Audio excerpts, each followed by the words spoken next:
හරි නේද නේද? හරි. දැන් එහෙනම් අද අපි 2017 MCQ එක පුතේ ඩිස්කස් කරන්න පටන් ගන්නවා. හරි? එහෙනම් අනේ කට්ටියටම පේපර් ටික හම්බුණානේ. කට්ටියම හරිද? මේ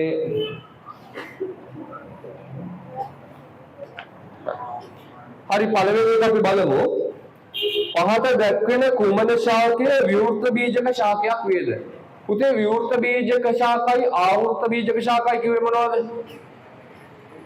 මතක තියාගන්න. දැන් බීජයක් ගත්තාම බීජයක් ඵලයකින් ආවරණය වෙලා තියෙනවා. දැන් අඹ ගෙඩියක් ගන්නකො. දැන් අඹයක් කොහොම ගත්තොත් එහෙම අඹයක් මගේ නේ මේක නිකන්. ඔව්. හරිද? අඹයක් ගත්තාම ලබු ගෙඩියක් අඹයක්. හරි. අඹ ගෙඩියේ ඇතුලේ මොකද බීජයේ මාංශලමය ඵලයකින් ආවරණය වෙලා තියෙන්නේ වට වෙලා තියෙන්නේ. එතකොට එහෙම ඒවා ඒ කියන්නේ බීජය ඵලයකින් ආවරණය වෙලා තියෙන ඒවාට අපි කියනවා මොකද්ද පුතේ? ආවෘත බීජක ශාක කියලා. හරිද? බීජය ඵලයකින් වට වෙලා නැත්නම් අපි කියනවා ඒකට මොකක්ද? විවෘත බීජක ශාක කියලා. හරි. විවෘත බීජ ශාක වලට උදාහරණ මොනවද තියෙන්නේ? එහෙනම් සාමාන්‍යයෙන් ගත්තොත් අපි විවෘත බීජක ශාක එකක් තමයි මඩු. අනිත් එක පයිනස්. හරිද? මඩු පයිනස් වගේ ඒවා ඵලයකින් ආවරණය වෙලා නැගලිම බීජ එළියටම පේන්න තියෙනවා. හරිද? එහෙනම් ඕකෙදි පුතේ පේපර් එක දින්න. එහෙනම් ඕකේ මොකද්ද වෙන්න ඕනේ? පොල් තියෙනවා, වී තියෙනවා, තෘණ තියෙනවා, පයිනස්. එහෙනම් මොකද්ද? පයිනස් තමයි ඔකට උත්තරේ. බල ගූර්ණයේ ඒකකයේ කුමක්ද? හරි. පුතේ බල ගූර්ණයක් කියන්නේ මොකක්ද? දැන් සාමාන්‍යයෙන් අපි හිතමු මෙන්න මෙතන ලක්ෂයකට මෙන්න මෙහෙම තියෙනවා මොකක් හරි අපි හිතමු මොන හරි දණ්ඩක් තියෙනවා. මොකක් හෝ බලයක් යොදද්දී ඒ බලය නිසා භ්‍රමණ චලිතයක් වෙන්න හදනවනම් ඒ කියන්නේ භ්‍රමණයක් වෙන්න. දැන් උදාහරණයක් විදිහට මෙන්න මෙහෙට පල්ලෙහාට බලයක් යදුවොත් මේ ලක්ෂ්‍ය වටා භ්‍රමණය වෙන්න මේ පටන් ගන්නවනේ. සූදානම් වෙනවනේ භ්‍රමණය වෙන්න. අන්න ඒ වගේ ඒකට අපි කියනවා බල ගූර්ණයක් කියලා. එහෙනම් මේක හින්දා මෙන්න මේ බලය හින්දා මොකද වෙන්නේ? මේ ලක්ෂ්‍ය වටා ගූර්ණයක් ඇති වෙනවා. භ්‍රමණය වෙන්න පෙළඹෙනවා.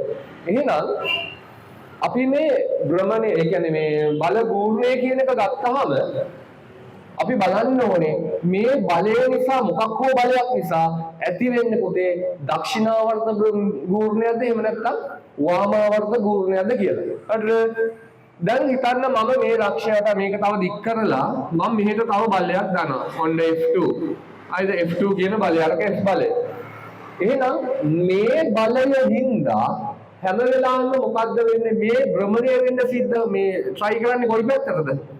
ඔටෝසිය කටුවේ කැරකෙන පැත්තට. ඒ කියන්නේ මොකද්ද? දක්ෂිනාවර්ත. එහෙනම් මේ F බලය හින්දා මෙන්න මේ විවර්තන ලක්ෂයේ ඉඳලා F බලයෙන් මොකද්ද? දක්ෂිනාවර්ත ගූර්ණයක් තමයි ඇති කරන්නේ. නේද? එතකොට මේ බලයෙන් හින්දා මොකද වෙන්නේ? මේක කැරකෙන්න බලන්නේ වාමාවර්තවනේ. එහෙනම් අපි මේකට කියනවා F2 මගින් ඇති වෙන එකට අපි කියනවා මොකක්ද?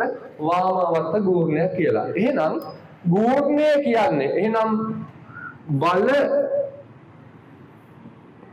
ගූර්ණය ගත්තොත් බල ගූර්ණය සමානයි මොකක්ද? බලය වැඩි කිරීම බලයේ ක්‍රියා රේඛාවට ඇති ලම්බ දුර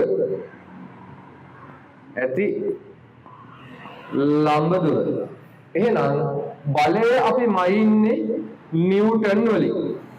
එතකොට බලයේ ක්‍රියා රේඛාවට තියෙන ලම්බ දුර ගත්තොත් අපි ඕකම ඉන්නේ මීටර නේ. එහෙනම් මොකද්ද ඒකකයේ වෙන්න ඕනේ? නිව්ටන් මීටර. හරිද?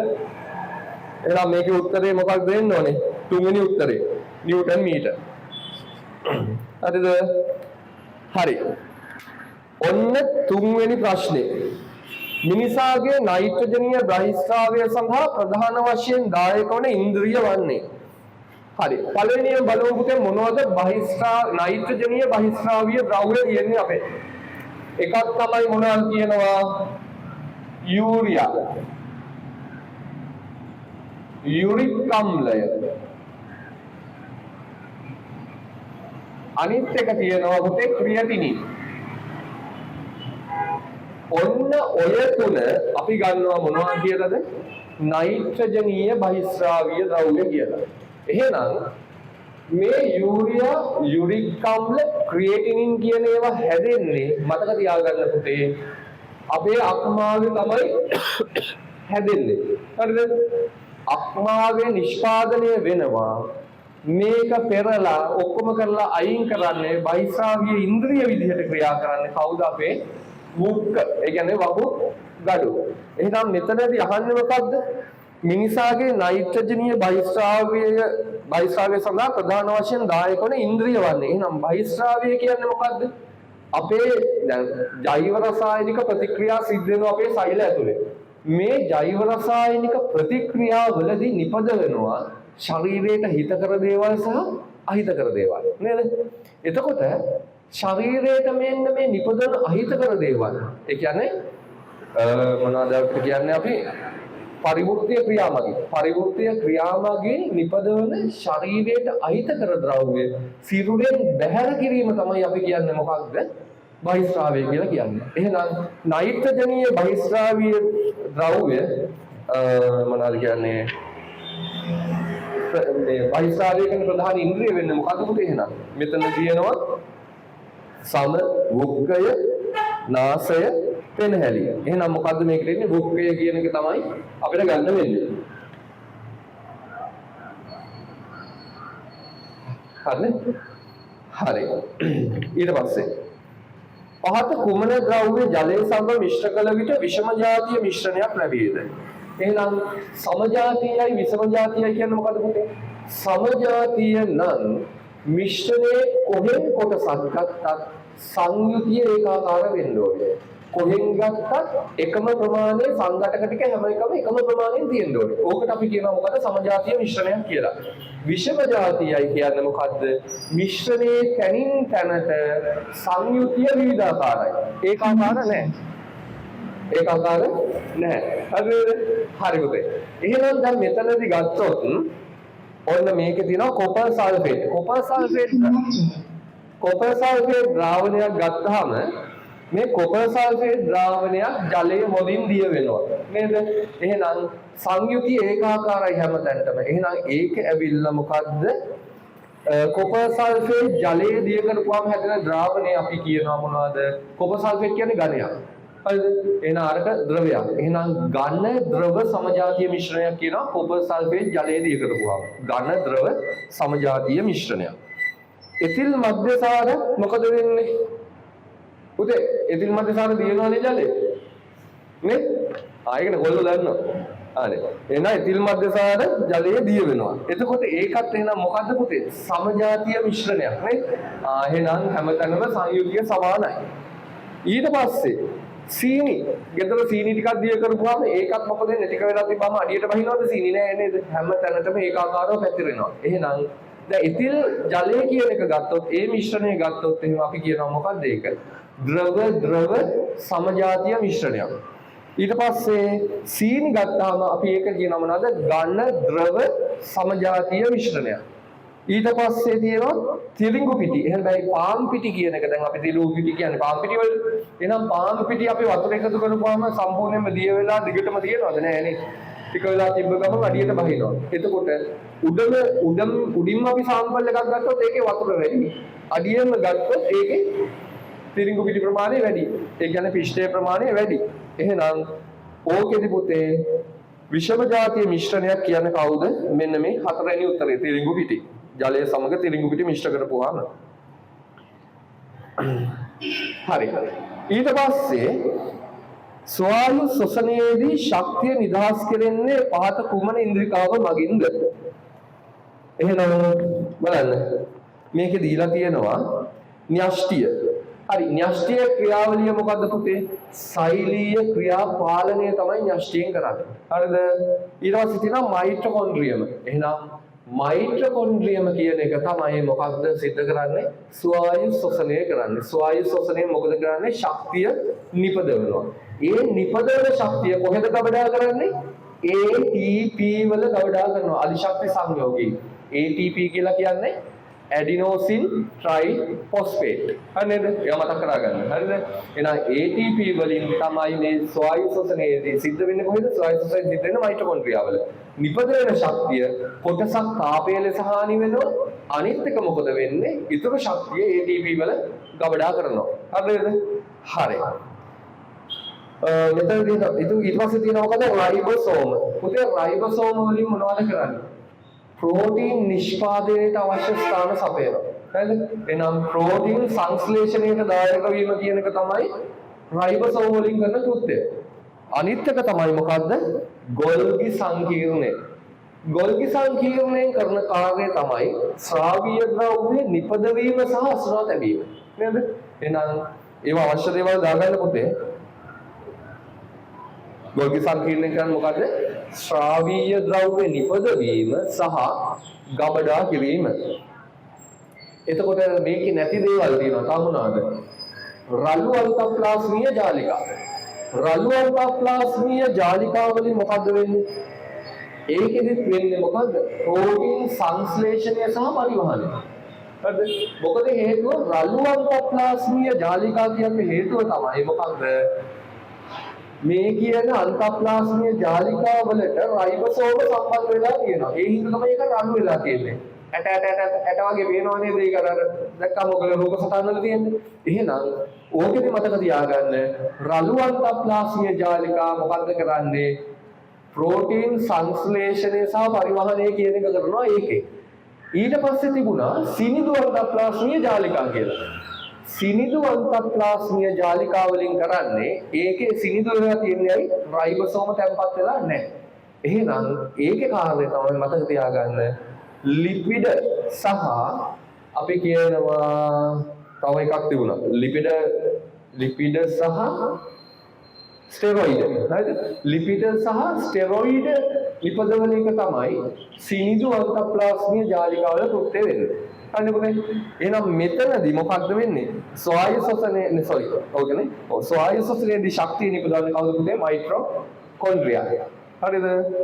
මම කියද්දි අවශ්‍ය දේවල් දාගන්න පුතේ ටියුට් එකේ මේ පේපර් එකේ දාගන්න. හරි. ඊට පස්සේ තියෙනවා පහත සඳහන් ඔක්සයිඩ් අතුරින් කුමන ඔක්සයිඩය භාෂ්මික වේද? හරි.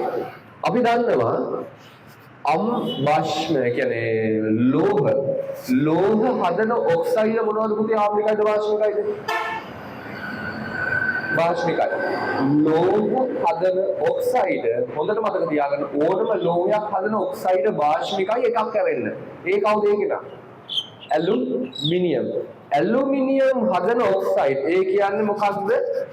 Al2O3. Aluminium oxide. Aluminium oxide විතරක් අපි කියනවා මොකද්ද? උභය ගුණී කියලා. එයාට ආම්ලික ගුණයි භාෂ්මික ගුණයි දෙකම තියෙනවා. එහෙනම් මෙයා විතරයි ලෝහ වලින් උභය ගුණී මේ ඔක්සයිඩ් එකකට තියෙන්නේ. අනිත් ඔක්කොම ලෝහ හදන ඔක්සයිඩ් භාෂ්මිකයි. ඒ වගේම ඕනම අලෝහයක් හදන ඔක්සයිඩ් ආම්ලිකයි. එහෙනම් දැන් අපි බලමු මෙතන. එහෙනම් මැග්නීසියම් ඔක්සයිඩ් දීලා තියෙනවා පළවෙනි උත්තරේ. එහෙනම් මැග්නීසියම් කියන්නේ ලෝහයක්. එහෙනම් මැග්නීසියම් ඔක්සයිඩ් කියන්නේ භාෂ්මයක්. ඊට පස්සේ ඇලුමිනියම් ඔක්සයිඩ් කියන එක අපිට ගන්න බෑ. මොකද හේතුව ඒක උභය ගුණී. Sulphur dioxide. එහෙනම් සල්ෆර් කියන්නේ අලෝහයක්. එයා හදන ඔක්සයිඩ් මොනවද? ආම්ලිකයි. ඊට පස්සේ තියෙනවා සිලිකන් ඩයොක්සයිඩ්. සිලිකන් කියන්නේ මොකද්ද? අලෝහයක්. එයා හදන ඔක්සයිඩත් මොකද වෙන්නේ? ආම්ලිකයි. හරිද? ඊට පස්සේ තියෙනවා රූපයේ ඇති. ඒ කියන්නේ හත්වෙනි එක දැන් රූපයේ ඇති සත්ත්ව පටකය මොකද්ද කියලා අහලා තියෙනවා. පුතේ කොහොමද ඕගොල්ලෝ මේ පටකය අඳුර ගන්නෙ? හොඳට මතක තියාගන්න. මෙන්න මෙහෙම. මෙන්න මේ මොකක් හරි මෙන්න මෙහෙම රේඛාවක්. හරිද? මොකක් හරි එකක්. ඔන්න ඕක උඩක ඇඳලා තිබුණොත් එහෙම මේ තදින් ඇහිරිච්ච සෛල. අන්තර් සෛලී අවකාශයේ එකට එක තදින් ඇහිවිලා තියෙනවා. හරිද? ඔන්න ඔහොම තිබුණොත් මේ තියෙන්නේ පුතේ මතක තියාගන්න අපිච්ඡද පටකය. මේ අපිච්ඡද පටකය.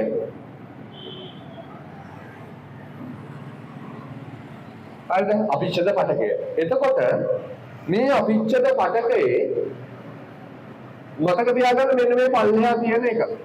ඕකට අපි කියනවා පාදස්ත පටලය කියලා. හරිද? පාදස්ත පටලය කියලා අපි ඔකට කියනවා. මතක තියාගන්න මෙන්න මේ අපිච්ඡද පටක කියන ඒවාට අවශ්‍ය පෝෂණය ලබා දෙන්නේ රුධිරයේ අවශ්‍ය දේවල් දෙන්නේ පාදස්ත පටලයේ. දැන් සරල උදාහරණයක් තමයි දැන් හිතන්න අපේ අත සම මේ හැමතැනම තියෙන්නේ අපිච්ඡද පටක. දැන් හිතන්න මේ අතෙන් අපි කොච්චර වැඩ කරනවද නේද? දැන් අපි එතකොට සාමාන්‍යයෙන් අපි හිතන්නකො මිටියකින් වැඩ කරනවා මොනවද කියලා. එතකොට මේ අපේ සෛල මේ අපිච්ඡද සෛල මොකද වෙන්නේ? සෑහෙන ප්‍රමාණයක් ගැලවිලා යනවා. හරිද?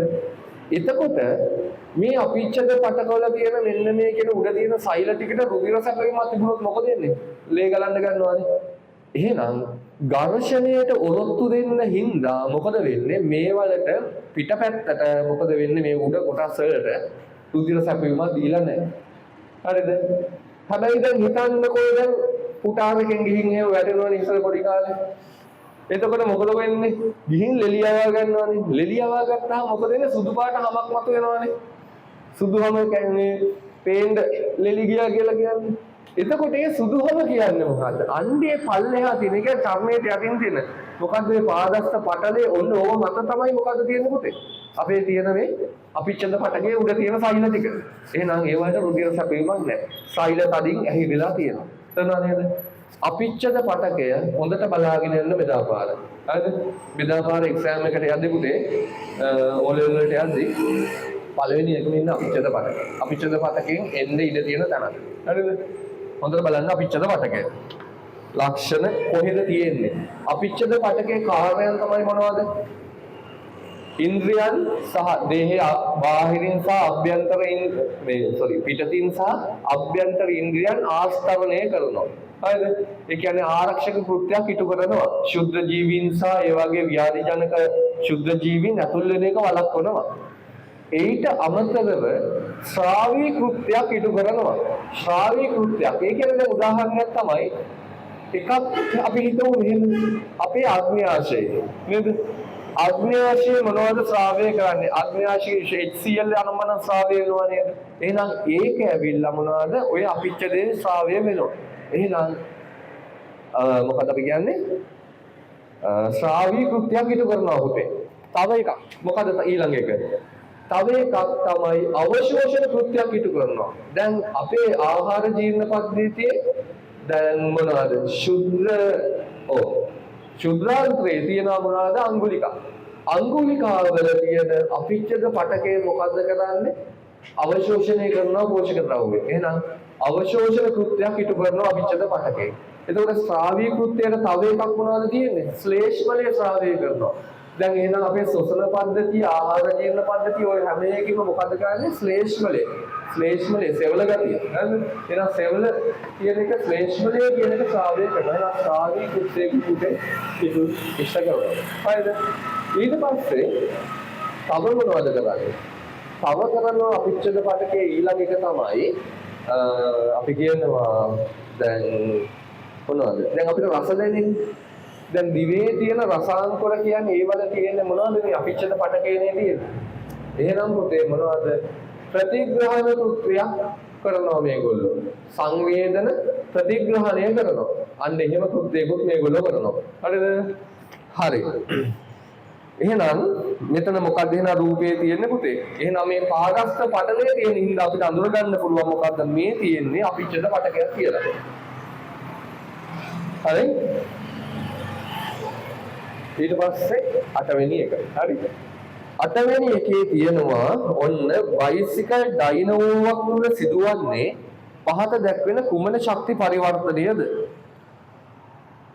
හරි. එක් පළවෙනි එකේ තියෙනවා විද්‍යුත් ශක්තිය යාන්ත්‍රික ශක්තිය. පුතේ එහෙනම් බයිසිකල් ඩයිනමෝවේ තියෙන්නේ ඩයිනමෝවක් නිකන් තිබ්බයි කියලා විදුලියක් නිපදවනවද? නෑ. කැරකෙන්න ඕනේ නේ. එහෙනම් එතන තියෙන්නේ මොකද්ද? චාලක ශක්තිය. එහෙනම් චාලක ශක්තිය සහ විභව ශක්තිය කියන එක අපි අයිති වෙන්නේ ඕක දාන්නේ ඔක්කොම යාන්ත්‍රික ශක්ති කොටට. හරිද? එහෙනම් විභව ශක්ති චාලක ශක්ති කියන ඒවා අපි කියනවා මොනවද? ඒවා යාන්ත්‍රික ශක්ති.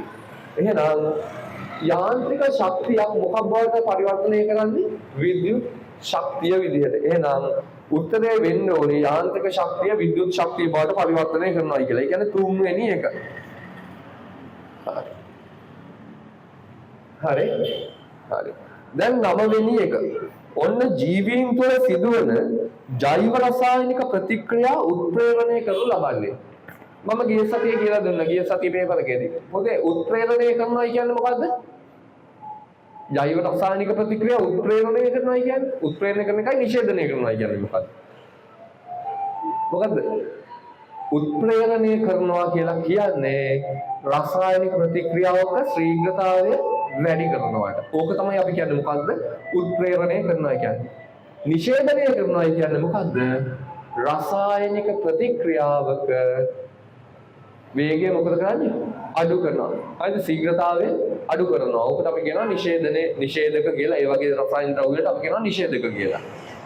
ඊට පස්සේ එහෙනම් මෙතනදී පුතේ එහෙනම් අපේ ශරීරයේ සිද්ධ වෙන ජෛව රසායනික ප්‍රතික්‍රියා ශ්වසනය වෙන්න පුළුවන්, ආහාර ජීර්ණය වෙන්න පුළුවන්. ඕනම එකකදී එන්සයිම් තමයි උත්තරේ. මොකක්ද? උත්ප්‍රේරක විදියට වැඩ කරන්නේ මොනවද පුතේ? එන්සයිම්. හරිද? දැන් මතකයිනේ එන්සයිම් ආහාර ජීර්ණ පද්ධතියේ සෑහෙන එන්සයිම් තෝගයක් අපි ඉගෙන ගත්තා නේ. කටෙන් පටන් ගත්තාම මුඛ කුහරේ මොනවද එන්නේ? ඇමයිලේස්, කේට ඇමයිලේස් අපි ඒවලට කියනවා එහෙම නැත්නම් ටයලින් කියලා. ටයලින් මොකද කියන්නේ? පිෂ්ඨය මෝල්ටෝස් බවට හැරෙවුවා.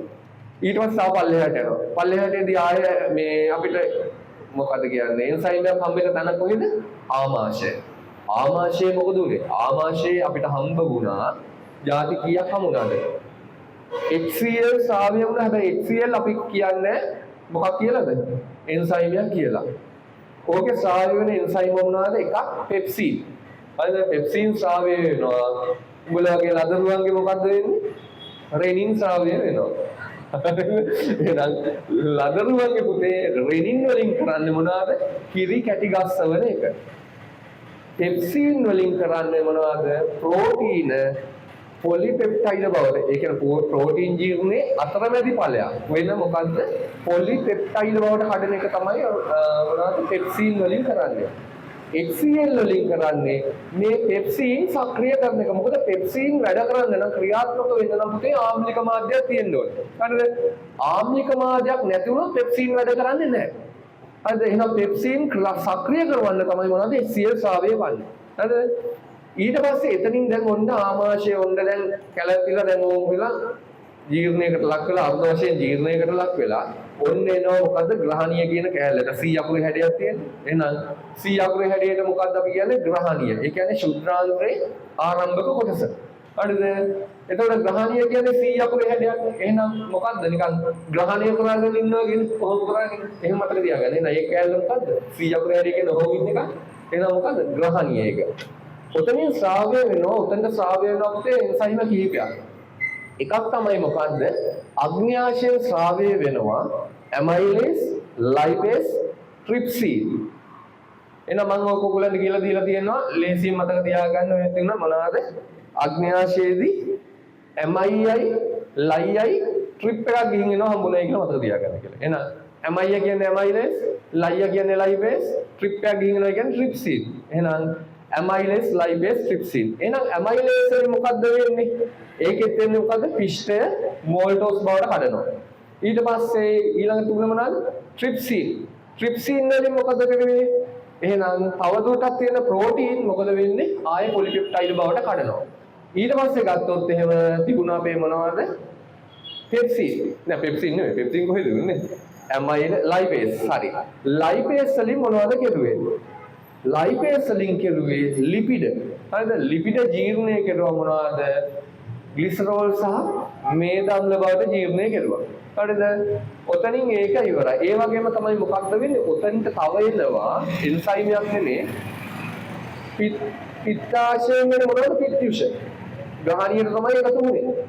පිත්යුෂ එකතු වෙනවා. පිත්යුෂ වලින් මොකද්ද කරන්නේ? ලිපිඩ තෛලෝදකරණය. එහෙනම් මොකද්ද ලිපිඩ මොකද වෙන්නේ පුතේ? කුඩා බිඳිති බවට කඩනවා. හරිද? කුඩා බිඳිති බවට කඩනවා. ඊට පස්සේ හරි. ඔන්න ඔය සෙට් එක උනා ගියා ඊළඟට මොකේද? ශුද්ධාන්තයේ ඉතුරු ටිකට යනවා දැන්. ශුද්ධාන්තයේ ශ්‍රාව්‍ය වෙනවා එන්සයිම. ඔන්න එකක් තමයි සුක්‍රේස්. සුක්‍රේස් ශ්‍රාව්‍ය වුණා මොකද වෙන්නේ? සුක්‍රෝස් කියන එක මොනොසැකරයිඩ් වලට කැඩෙනවා. එහෙනම් සුක්‍රෝස් හැදිලා තියෙන්නේ මොනවා වුණා වලින්ද? මට කියන්නේ සුක්‍රෝස් කියන්නේ ඩයිසැකරයිඩයක්. සුක්‍රෝස් කියන එක හැදලා තියෙන්නේ මොන වගේ මොනොසැකරයිඩ් වල දෙකක් එකතු වෙලාද? ග්ලූකෝස් සහ මොකද? ෆ්‍රුක්ටෝස්. ඕවා මතක තියාගන්න ඕනේ. දැන් ඉතින් එනවා ඔය පේපර් වල. හරි. එහෙනම් මතක තියාගන්න ඩයිසැකරයිඩ් හැම එකම අනිවාර්යයෙන්ම මොනවද තියෙන්නේ? ග්ලූකෝස් තියෙනවා. අනිත් අණුව තමයි වෙනස් වෙන්නේ. එහෙනම් ග්ලූකෝස් මතක තියාගන්න ඕන වෝල්ටෝස් කියන ඩයිසැකරයිඩේ කැඩුම් එකකේ තමයි ඒ කියන්නේ මොනොසැකරයිඩ් තමයි කෙලින්ම ග්ලූකෝස් අණු දෙකක්. ඊට පස්සේ තියෙනවා මොනවද? සුක්‍රෝස් හැදිලා තියෙන්නේ ග්ලූකෝසුයි ෆ්‍රුක්ටෝසුයි. ඊට පස්සේ අනිත් ඩයිසැකරයිඩේ තමයි ලැක්ටෝස් හැදෙන්නේ මොනවද? ග්ලූකෝසුයි ගැලැක්ටෝසුයි එකතු වෙලා. හරි. දැන් අපි එන්සයිම් ගැන කතා කරගෙන ඉතින් හරි. එහෙනම් මොකද්ද? සුක්‍රේස් කියන එන්සයිමය ශ්‍රාව්‍ය වෙනවා. එහෙනම් ඒකදී මොකක්ද වෙන්නේ? සුක්‍රෝස් මොනොසැකරයිඩ් බවට කඩනවා. ඊළඟට තියෙනවා පෙප්ටිඩේස් වලින් මොකද වෙන්නේ? පොලිපෙප්ටයිඩ් ප්‍රෝටීන් ජීර්ණයේ අන්තඵලය වෙන මොකද්ද? ඇමයිනෝ අම්ල බවට කඩනවා. හරිද? ඇමයිනෝ අම්ල බවට කඩනවා. ඊට පස්සේ තව මොනවද? ඊට පස්සේ ඇමයිඩ් ලයිපේස් මොනවාද? සුක්‍රේස් තියෙනවා. පෙප්ටිඩේස් තව ලැක්ටේස්. එහෙනම් ලැක්ටේස් කියන එන්සයිමය මොකද කියන්නේ? ලැක්ටෝස් කඩනවා මොනොසැකරයිඩ් බවට. ලැක්ටෝස් හැදෙන්නේ මොනවද? ග්ලූකෝසුයි ගැලැක්ටෝසුයි එකතු වෙලා. හරිද? ඔන්න ඔහොම කඩන එක තමයි උතනින් සිද්ධ වෙන්නේ. හරි. ඔහොම ආවා. ඔන්න ශුද්ධාන්ත්‍රයේ තුලදී තමයි සම්පූර්ණ ජීර්ණ ක්‍රියාවලිය ඉවරයක් වෙන්නේ. ශුද්ධාන්ත්‍රය තුල. හරිද? ඊට පස්සේ මහාන්ත්‍රය තුල මොකක් හරි ජීර්ණ ක්‍රියාවලියක් සිද්ධ වෙනවද? නැහැ. මහාන්ත්‍රයෙන් කරන එකම දේ තමයි මොකද්ද? ජලය අවශෝෂණය කරන එක. හරිද? එහෙනම් ඒ හින්දා තමයි මොනවද කියන්නේ? ශුද්ධ මේ මහාන්ත්‍රයේ ජලය අවශෝෂණය කරන හින්දා මොකද්ද කියන්නේ? බර හැදුනහම කල් දාන්න එපා කියන්නේ ඒක. අයි මොකද වෙන්නේ? ඕක තියාගෙන ඉන්නකම් ඕක ඇතුලේ මොකද වෙන්නේ? තියෙන වතුර ටික අවශෝෂණය කරනවා. ඊට පස්සේ මොකද වෙන්නේ? වේලනවා. ඊට පස්සේ මොකද වෙන්නේ? උදේට ආඩම්බර බලනවා. ඒ හින්දා මතක තියාගන්න අවශ්‍යතාවයේ ඇති වෙච්ච ගමන් යන්න ඕනේ. තියාගෙන ඉන්න එපා. හරි. එහෙනම් ඒක හරි.